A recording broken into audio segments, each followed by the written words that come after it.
From better perception to improved problem-solving skills, here's why your brain is better on video games. Your brain? It's kind of important. Okay, no, it's very important, and it's one of your primary jobs to look after it, keep it covered in hats when you're cold, and generally make sure it's happy. Thankfully, that includes feeding it the right amount of video games. I'm going to stress right here that it's important to keep everything in moderation, and it's equally vital to keep a balance with other activities. But it turns out that science has proven that video games have plenty of brilliant benefits you'll want to shout about. So, from improving your think power to keeping you calm in stressful situations, here's why your brain is better on video games. So you've headed into town to meet your friends. You said you'd see them in front of a certain store, but it's a Saturday and there's seas of people everywhere, making it look nigh on impossible to meet up. But then, even from far away, you catch a glimpse of them amongst the crowd, so there's no need to grab your smartphone. Job done. Here's the thing, chances are that someone who didn't play games might have spent a lot longer looking. Thanks to video games, your day-to-day perception skills are significantly higher than the general population. This is exactly what's discussed in a paper by the University of Rochester's Brain and Cognitive Science Department called Action Video Game Experience Alters the Spatial Resolution of Vision. The authors talk about the fact that avid action game players are consistently found to find a specific target in a field of distracting objects much more accurately than non-players. As gamers, not only can we process what we see more efficiently, we can also track more objects at once than those who don't play. Cementing the idea even further, it's been found that non-players who then play action games as training actually then go on to show similar improvements. This means that even picking up the Division 2 and settling down to a session is improving our ability to perform complex visual tasks. In an experiment, the University of Rochester discovered that test subjects who played more than 5 hours of action games a week were better at finding one particular item in a crowded space of similar objects.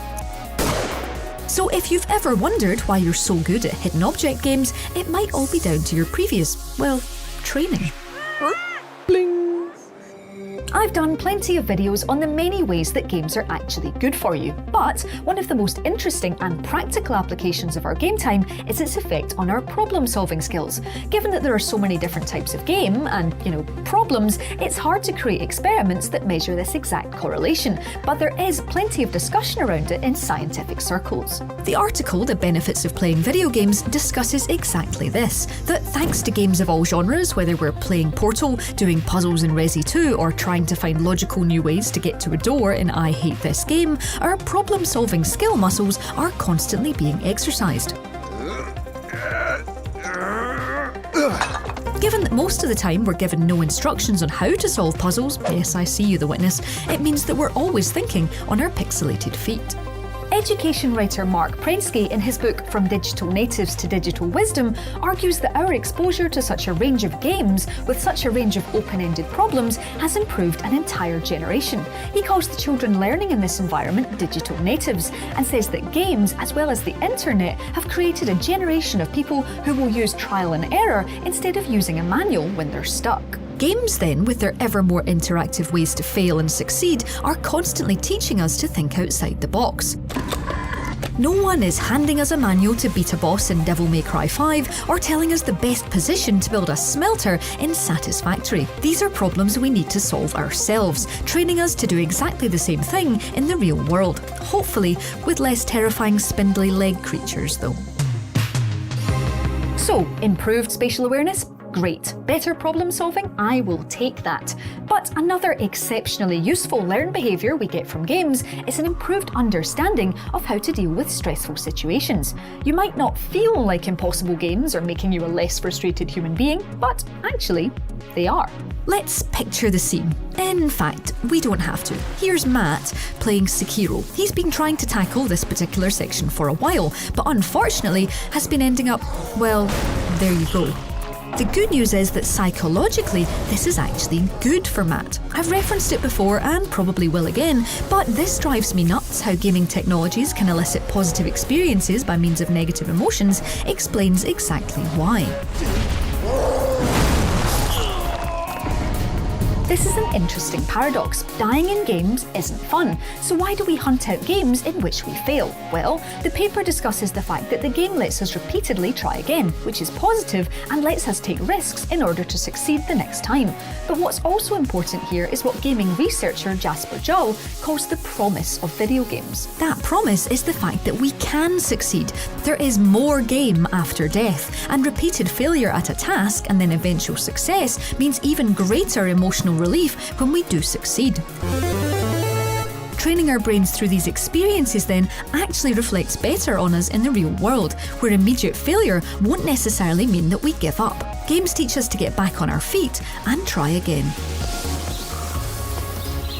Thank you. Thank you.